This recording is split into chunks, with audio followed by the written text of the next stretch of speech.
Welcome to episode 0 of what is either the most ambitious or stupidest thing I have done so far. This is a 1973 Volvo 142 GT. That means that it's got disc brakes on the back. Not that that matters, because I'm throwing that all away. I have had this car for 2 years. It was an adventure getting it here.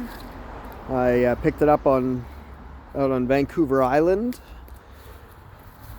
which was not where I live, and I drove it here, and it was, to say the least, an adventure, because the thing barely ran. It was throwing fan belts, and the last guy put marine carburetors on it, because Volvo motors. Anyways, so why is this an ambitious build? Over here we have an RX-8. The RX-8 has a fantastic suspension system. It is modular. Basically, all of the suspension is attached to the subframes. The subframes can be unbolted and will easily bolt up to other things. Wow. Relatively. The RX-8 has a high gear ratio on the rear because of the rotary motor. The RX-8 has electric steering, and this car has a number of other things that are going to help me out on my build. Comfortable seats, that's a must. Fancy rims, I don't really care. But updated brakes, but mostly it's that independent rear suspension, because that rear end in that Volvo, the straight axle, as well as it can be, it's not really going to do it for me, and I can't really do anything other than weld the rear diff, whereas that RX-8 has a lot of things you can do to its components, and there's actually things available in the market.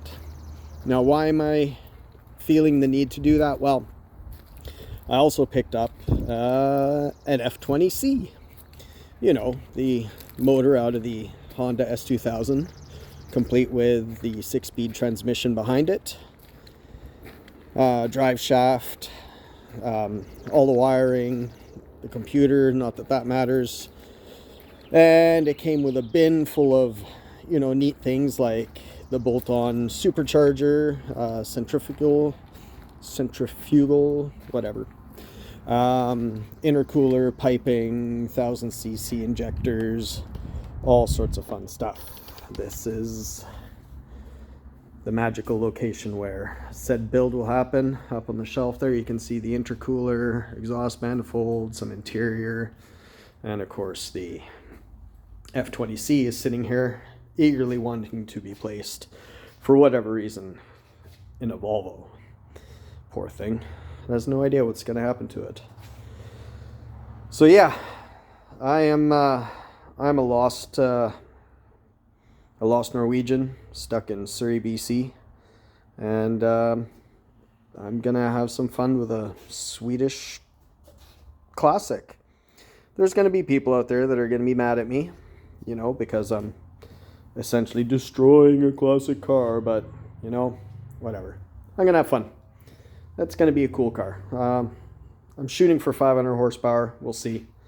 It's going to be high revs, so it's not going to be the greatest. I'm essentially building a track car / drift car. So yeah. Hi. It's going to be fun. Cheers.